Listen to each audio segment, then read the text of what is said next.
करना है कि नहीं? बहुत बढ़िया लगा यहाँ आने के बाद। और रियली जो किसी भी सोसाइटी को, किसी भी जगह को अगर कोई चेंज करता है तो वो यंग जनरेशन ही चेंज करती है, और आप सबके हाथ में है यंग जनरेशन। और नॉर्थ ईस्ट की एक चीज बहुत अच्छी लगती है ना, कि वो लोग के अंदर वो जो एक होता है ना जेंडर का जो डिस्क्रिमिनेशन, वो बाकियों की तुलना में बड़ा कम है इधर। यहाँ हम देखते हैं सब कंधे से कंधा मिला के काम कर रहे होते हैं, तो ये चीज बड़ा अच्छा है, बाकी स्टेट को भी सीखना चाहिए। और कई जगह ऐसे हैं तो जहाँ पे अभी भी जेंडर डिस्क्रिमिनेशन बहुत ज्यादा लेवल पे है, उतना नहीं होना चाहिए। तो एजुकेशन सबके लिए होना चाहिए, चाहे वो लड़की हो या लड़का हो, अमीर हो या गरीब, सबके लिए एजुकेशन होना चाहिए। Education is as necessary as oxygen. किसी को पूछ के तो नहीं है ना कि ऑक्सीजन किसके लिए किसके लिए नहीं है। तो थोड़ा हमको भी इधर आने में टाइम लग गया, बट यहाँ देखने के बाद एक चीज तो हमने डिसाइड किया, अभी अपनी टीम से बोल रहे थे कि भाई मेरा रेगुलर ट्रिप रखना गुवाहाटी के लिए, हम यहाँ हमेशा आएंगे। मतलब वो क्या है ना कि कोई बीमार पड़ता है तो उसको दवा देने की जरूरत है, डिटॉक्स होने की जरूरत पड़ती है। कई बार डॉक्टर कहते हैं नेचुरल इन्वायरमेंट में जाइए, हमारे लिए सबसे अच्छा हम अपने गुवाहाटी सेंटर आ जाया करेंगे। यहीं पे एकदम नेचुरल एकदम चीजें रहेंगी। और उसी बहाने आप लोगों से मुलाकात भी होती रहेगी और पढ़ाई भी चलती रहेगी, है कि नहीं? यहाँ पे पीछे नहीं रहना है किसी भी सेक्टर में। हाँ, एज हम तो एक होल इंडियन के नाते हम ये हमेशा करते हैं कि हम लोगों ने अपने नॉर्थ ईस्टर्न स्टेट के साथ कहीं ना कहीं एक सौतेला सा व्यवहार कर दिया था। तो अब हमें एजुकेशन के दम पर उस चीज को आगे लेके जाना है, और मेन इंडिया और इसमें नॉर्थ ईस्ट में कभी भी कोई डिफरेंस नहीं रहना चाहिए अपॉर्चुनिटी के मामले में।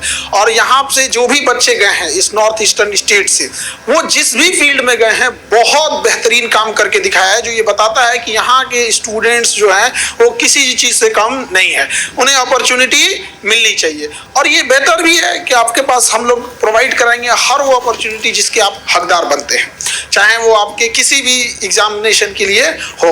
लेकिन एक चीज हमेशा याद रखिएगा, जितने स्टूडेंट हैं एक चीज हमेशा याद रखना बाबू, एक टीचर आपको कामयाबी का दरवाजा खोल के बता सकता है कि यही कामयाबी है।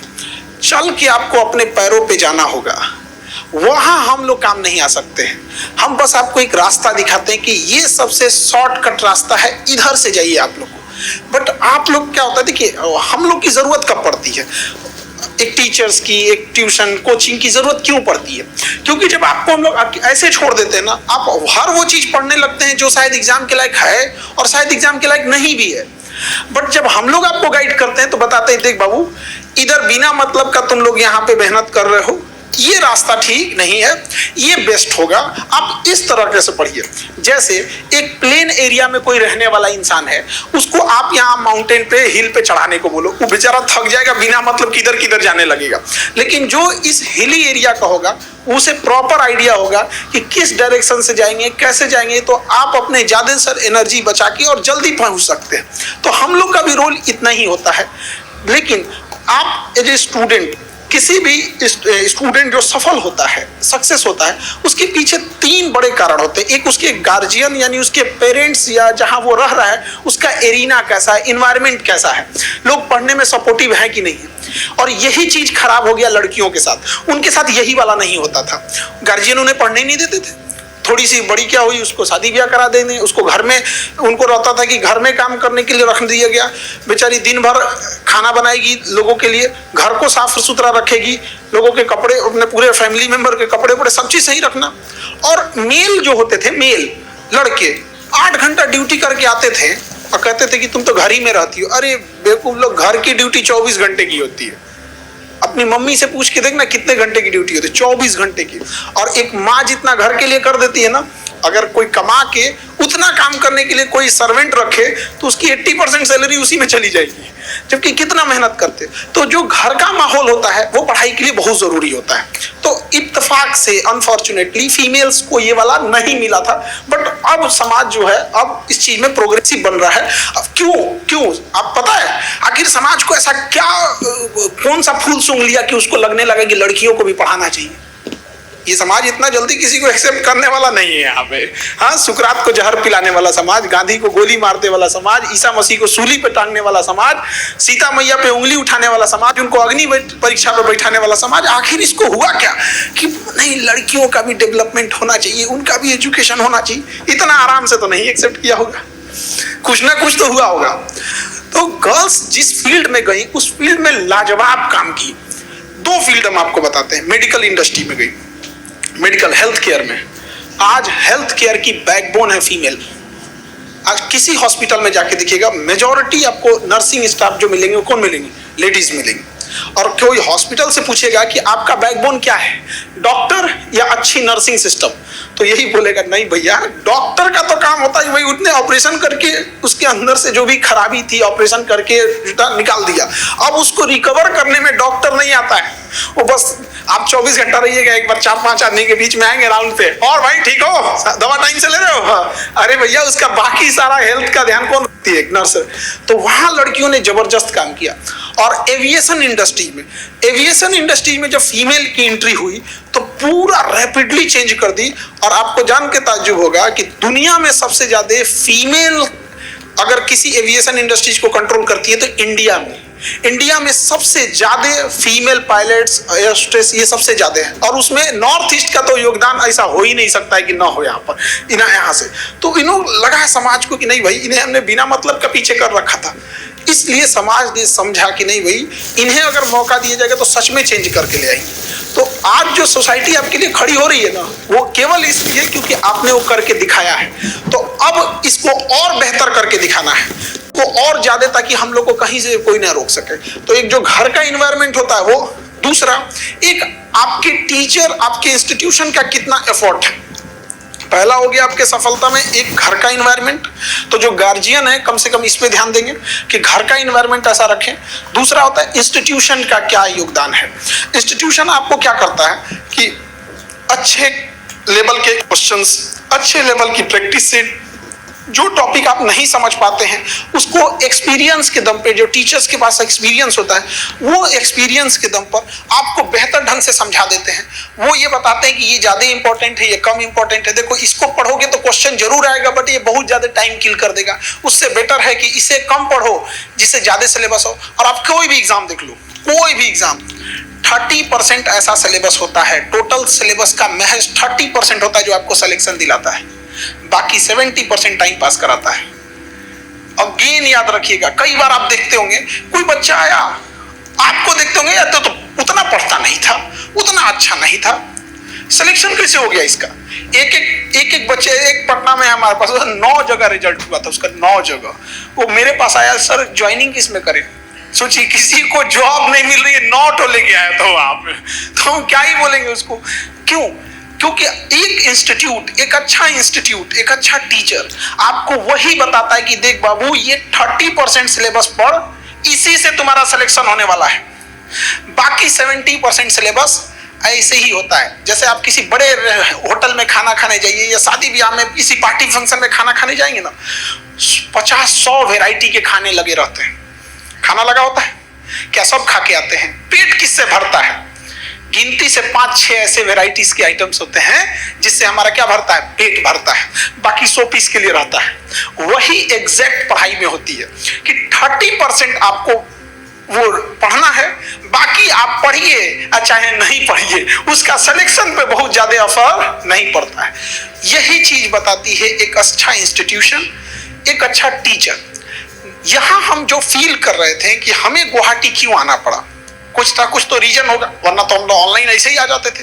तो हमें जब यहाँ पता चला तो बहुत सारे इंस्टीट्यूशंस ने बताया गया, हम जब यहाँ भेजे सर्वे टीम को तो कहा कि सर बच्चों के साथ एक नाइंसाफी हो रही है कि इन्हें टीचर्स दिखाए जाते हैं कोई और यहाँ कहीं टाई अप करके और किसी दूसरे टीचर को लगा दिया जाता है कि पढ़ाओ।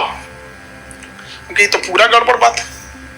ये तो दवा के अंदर कवर कुछ और रहेगा, दवा कुछ और रहेगी, बीमारी सही होने की जगह और खराब हो जाएगी। भाई अगर आपको किसी दूसरे टीचर से पढ़वाना है तो आप उसको बताओ कि भैया हम इस टीचर से पढ़ाएंगे। तो हमें लगा कि ये सर्वे टीम ऐसी ही बोलती होगी, तो हम डायरेक्ट ही सोचे कि कुछ बच्चों से यहाँ से मिले। तो कुछ बच्चों से हम मिले, कुछ से प्रयागराज में मिले, कुछ को दिल्ली में मिले, ज्यादा दिल्ली में मिले। तो हम कहे कि भाई तुम लोग एक बात बताओ यार, इतना दूर आ गए पढ़ने के लिए नॉर्थ ईस्ट से, और दिल्ली का डिस्टेंस काफी दूर है, और फाइनेंशियल प्रॉब्लम भी जिनके पास है वो तो जा भी नहीं पाते हैं, एक्सपेंस भी बहुत भयानक होता है। एक्सपेंस भी क्या हो जाता है? ज्यादा हो जाता है। और कई बार हमको देखते हैं, हमको सबसे खराब लगता है कई बार भेदभाव हो जाता है उनके साथ। ये सबसे खराब लगता है यार, इनके ऐसी कोई लड़ाई है जहां पे यहाँ के सैनिकों ने भाग न लिया हो। तो हम पूछे कि क्यों आते, तो कहा सर देखिए वहां पे भी इंस्टीट्यूशन गए, बट उन इंस्टीट्यूशंस ने मतलब आईफोन के डब्बा में नोकिया पकड़ा दिया। हम कहे कि भाई आईफोन के डब्बा में नोकिया पकड़ा दिया मतलब कि उसने दिखाया कुछ और पढ़ा दिया कुछ। इसलिए हमने सोचा कि हम यहाँ चलते हैं, बिना डब्बा का मोबाइल देंगे, देख लो भैया कौन सा है। कोई कवर नहीं। तो जो टीचर्स, जो इंस्टीट्यूशन, जो मटेरियल, जो स्टडी मटेरियल दिल्ली सेंटर पे होगा, जो प्रयागराज सेंटर पे होगा, जो पटना सेंटर पे होगा, जो देहरादून सेंटर पे होगा, वही आपके भी गुवाहाटी सेंटर पे भी वही होगा।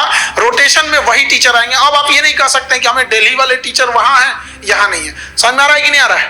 तो आप हमको जो बताया था उन लोगों ने, हम उस हिसाब से किए। क्या ऐसा यहाँ है इस सब टाइप की चीजें, मतलब इंस्टीट्यूशन में यहाँ पे, तो वो चीजें जो अगर किसी को हो जाती है तो सच में प्रॉब्लम आएगी, क्योंकि माइंडसेट करके आएगा कुछ और पढ़ने लगेगा कुछ। तो आप लोग भी, जो हम लोग चाहते, आप लोग भी चाहते हैं कि दिल्ली स्टैंडर्ड और जो वहाँ का है उसी स्टैंडर्ड पे पढ़ाई हो, ताकि आप लोग भी क्या करें, एक अच्छा रैंक ला सके। सबकी ख्वाहिश यही होती है। तो पहला हम आपको क्या बताए थे, आपके घर का एनवायरमेंट यानी माता पिता सबका, दूसरा इंस्टीट्यूशन का योगदान। तो याद रखिएगा 30-40% सिलेबस पे आपको क्या करना है, पढ़ना है। पढ़ाई बोझ क्यों हो गई, कुछ तो रीजन होगा कि दुनिया बोलती है, माता पिता बोलते हैं कि बाबू पढ़। सब लोग बोलते हैं बाबू पढ़, बबनी पढ़, लेकिन न बाबू पढ़ने का नाम लेता है, न बबनी पढ़ने का नाम लेती है। आखिर रीजन क्या है भाई, भाग क्यों रहे हो इससे, है? कुछ तो रीजन होगा, है कि नहीं? सबको पता है कि पढ़ने से ही सफलता मिलने वाली, सब लोग सक्सेस होंगे किससे, एजुकेशन के दम पे, दूसरा कोई तो रास्ता है नहीं। तो आखिर क्या रीजन होगा, क्यों भाग रहे हैं लोग? तो समझिएगा ध्यान से क्या होता है। कई बार टीचर्स जो होते हैं उनका स्टैंडर्ड और थिंकिंग लेवल ज्यादा होता है। जैसे आप सब 10th पास करके आए, लगभग सब 10th पास करके होंगे, लेकिन अगर आपसे कहा जाएगा क्लास 5 के बच्चे का क्या प्रॉब्लम है, आप नहीं समझ पाएंगे। वो आप कहेंगे ये गधा, कहेंगे इसको इतने में भी नहीं समझ में आ रहा, इसको टेबल्स नहीं याद हो रहे हैं, इसे एलिफेंट की स्पेलिंग नहीं पता हो रही है, पूरा बफेलो है। दिक्कत ये उसको बफेलो की भी स्पेलिंग नहीं पता चल रही है। बट आप समझिए, आप जिस स्टैंडर्ड पे हैं उस स्टैंडर्ड पर वो बच्चा नहीं है। तो होता क्या था ना कि कई बार टीचर्स को ये लगने लगता था कि जितना स्टैंडर्ड उनका है उतना एक स्टूडेंट का है। तो ऐसा नहीं होना चाहिए। टीचर्स को उस स्टैंडर्ड, टीचर के पास नॉलेज ज्यादा है, उसको आराम से समझाया ताकि स्टूडेंट समझ सके। इसके अलावे टीचर्स लोग में कई बार हम देखे हैं कि जो 30% मेन कोर सब्जेक्ट है, मेन फोकस एरिया है, उस पर फोकस कम करते हैं, और जो बाकी का सिलेबस है जिससे सवाल ना के बराबर आते हैं उस पर बहुत फोकस करने लगते हैं। तो बच्चों को समझ में नहीं आता है पढ़े किससे। तो बच्चे जब पढ़ने लगते हैं, अब जो सवाल बनाने जाते हैं, चाहे वो प्रैक्टिस सेट बनाए, मॉडल आंसर बनाए या प्रीवियस ईयर का PYQ बनाए, उनको लगता है यार हमने इतना पढ़ा था, क्वेश्चन क्यों नहीं बन रहा है। तो मोटिवेशन क्या होता है, उनका डाउन हो जाता है। तो आपको ये समझना पड़ेगा कि आपको ज्यादा नहीं पढ़ना है, ज्यादा नहीं पढ़ना है। क्या पढ़ना है, कितना पढ़ते हैं ये मायने नहीं रखता है, मायने ही रखता है कि पढ़े क्या है। तो वो चीजों पे ज्यादा ध्यान देना। अदरवाइज में जब टाइम खत्म हो जाता है तो कोई फायदा ही नहीं है पछता के। क्या करिएगा। और याद रखिएगा कि जो ड्रॉप लेते हैं बच्चे, ड्रॉपर होते हैं, चाहे वो किसी चीज में ड्रॉपर लो, चाहे कोई जेई ड्रॉपर हो, नीट ड्रॉपर हो, या किसी का यूपीएससी में ड्रॉप लेना है, यूपीएससी का ड्रॉपर स्टूडेंट हो, ड्रॉपर को ऐसा लगता है कि हम नेक्स्ट टाइम कर देंगे, लेकिन नेक्स्ट टाइम पे उनका मोटिवेशन डाउन हो जाता है। नेक्स्ट टाइम पे मोटिवेशन डाउन होगा। याद रखिएगा, हमेशा जो फर्स्ट टाइम पे पढ़ रहे होते हैं उनका थोड़ा सा मोटिवेशन लेवल ठीक होता है। सेकेंड टाइम पे ना कई बार इंसान को अपना चेहरा छुपाना पड़ जाता है। कई बार लोग पूछने लगते हैं क्या हुआ क्या नहीं हुआ। तो ये एक अच्छा इंस्टीट्यूशन आपको गाइड करता है। कई बार क्या होता है कि हमारे पास अगर कोई बुकलेट आता है कि ये बच्चों को देना है, जैसे 100 पेज का आया, तो हम उनको 100 पेज का जो बुकलेट होती है पूरी टीम को लगाते हैं। हम कहते हैं इस 100 पेज को आप 40 पेज में करो, लेकिन क्वालिटी और जो उनका प्रैक्टिस लेवल होना चाहिए उसमें कमी नहीं आना चाहिए। तो ये कैसे होगा सर? हम कहे चल 40 मत कर, तुम 60% करके दे, हमको 40% बाहर करो। तो 40% बाहर होने के बाद फिर समझ में आता है कि जो क्वालिटी है, जो स्टैंडर्ड ऑफ क्वेश्चन है, वो तो कम नहीं हुआ। तो जब देखने के बाद फिर हम उनसे पूछते थे, ये 40% बिना मतलब काहे मेहनत करा रहे थे उससे। हमें अगर उसे 2 ऐसे क्वेश्चन दें जिसमें 10 कंसेप्ट आ सके, या हम उसे 10 क्वेश्चन कराएं जिसमें एक एक कंसेप्ट आए, तो 10 क्वेश्चन पढ़ेगा तो उसको कितने कंसेप्ट क्लियर होंगे? 10। और उससे बेटर है ना कि एक ऐसा क्वेश्चन डिराइव किया जाए जिसमें ऑलरेडी 5 कंसेप्ट उसी में मिल जाए, फिर दूसरा बनाए जिसमें 5 कंसेप्ट, उसको कितना लगेगा? 2 ही क्वेश्चन। तो जब वो टाइम बचेगा ना, उसके बाद रिवीजन करने का टाइम आएगा, तो वो 10 क्वेश्चन सॉल्व करने के टाइम भागेगा, अरे बाप रे बाप 10 क्वेश्चन बनाने हैं। और इसमें 2 में से कहेगा चल एक भी बना लेते हैं। अब सोचिए 2 में से एक भी बना लिया ना तो कितना हो जाएगा? 5 कंसेप्ट उसका क्लियर हो जाता है। तो ये बहुत मायने रखता है, और ये सब चीजें आप अपने मन से नहीं कर पाते हैं, और ये एक्सपीरियंस पे भी डिपेंड करता है कि कौन टीचर कितने साल से पढ़ा रहे हैं। अब हम लोग के पास तो 15 साल, 20 साल, 10 साल इस टाइप के एक्सपीरियंस वाले टीचर हैं, तो उन लोग को यही काम करते करते बूढ़े हो गए लोग, उनको यही बताते बताते कि यहाँ पढ़ना है, यहाँ छोड़ देना है। तो 2 चीज तो हमने आपको बता दिया, गार्जियंस का यानी घर का एनवायरनमेंट, और एक इंस्टीट्यूशन का रोल। तीसरा जो सबसे अच्छा आता है, सबसे बड़ा होता है, वो आपका रोल। आप क्या कर रहे हैं? नहीं समझे? आप क्या कर रहे हैं? हम खाना कितना भी अच्छा बना दे, समझ में क्या, खूब अच्छा क्लीन बनाए, हाइजीन बनाए, खूब अच्छा खाना बना के परोस दे, सामने वाला बोले व्रत है हम, यार क्या ये पहले बता दो यार नहीं बनाते हम, व्रत बोल दिया है तो नहीं ना खाएगा वो।